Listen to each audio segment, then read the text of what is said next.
പനിയുണ്ടോയെന്ന് ചോദിച്ചാൽ പനിയില്ല, പക്ഷേ എന്തൊക്കെയോ ഒരു തകരാറുണ്ട്. അങ്ങനെ കോളേജിലൊന്നും പോകാണ്ട് ലീവ് എടുത്ത് ചടഞ്ഞു ഓടിയിരിക്കുകയാണ് ഞാൻ. ഇതിന്ന് എങ്ങനെയെങ്കിലും ഒരു മോചനം വേണമെന്ന് വിചാരിച്ച് ഞാൻ പ്രൊഡക്റ്റീവ് ആവാൻ വേണ്ടി തീരുമാനിച്ചു. എന്നിട്ട് ഞാൻ ആദ്യം ചെയ്ത കാര്യം ക്വസ്റ്റ്യൻ പേപ്പർ ഉണ്ടാക്കില്ല.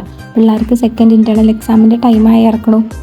അങ്ങനെ ഞാൻ മുക്കി മൂളി അടഞ്ഞിട്ടാണെങ്കിലും 3 ക്വസ്റ്റ്യൻ പേപ്പർ ഉണ്ടാക്കി തീർത്തു. ക്വസ്റ്റ്യൻ പേപ്പർ ഉണ്ടാക്കലൊരു ചടങ്ങാണ്. അത് കഴിഞ്ഞിട്ട് എനിക്ക് ക്രിയേറ്റീവായിട്ട് എന്തെങ്കിലും ചെയ്യാനാണ് തോന്നി. പക്ഷെ ഒരുപാട് നേരം ഇരിക്കാൻ വയ്ക്കുന്നുണ്ടായിരുന്നില്ല. അപ്പോഴാണ് എനിക്ക് ഓർമ്മ വന്നത്, പണ്ട് ഞാൻ അങ്ങനെ ഒരു പെട്ടി ഉണ്ടാക്കി പകുതി വഴിയിലിട്ടിട്ട് പോയിട്ടുണ്ടായിരുന്നു. അതിലിഞ്ഞ് പെയിൻറ്റ് കൊടുക്കാനും കൂടി ബാക്കിയുള്ളൂ. അപ്പോൾ അതങ്ങോട്ട് ചെയ്യാമെന്ന്. അങ്ങനെ ഞാൻ ഇരുന്ന് പെയിൻറ്റ് കൊടുത്തു.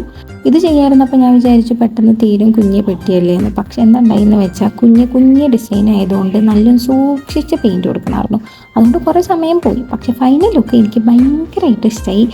അങ്ങനെ കിളി പോയി ചടഞ്ഞുകൂടി ഇന്നത്തെ ദിവസം മുഴുവൻ ഉറങ്ങി തീർക്കേണ്ട ഞാൻ നല്ല ഭംഗിയുള്ളൊരു താമരച്ചെപ്പ് ഉണ്ടാക്കി. ഇത് ഉണ്ടാക്കി കഴിഞ്ഞിട്ട് സ്വാഭാവികമായിട്ടും എൻ്റെ കയ്യിൽ ഇരിക്കില്ലല്ലോ, ഞാൻ ആർക്കെങ്കിലും കൊടുക്കുമല്ലോ. അങ്ങനെ ഞാൻ ഈ ചെപ്പ് കൊടുത്തത് എൻ്റെ റൂംമേറ്റിന് ആശംസിനാണെങ്കിൽ ഭയങ്കരമായിട്ട് ഇഷ്ടം ചെയ്തു. അപ്പോൾ അത്രയേ ഉള്ളൂ.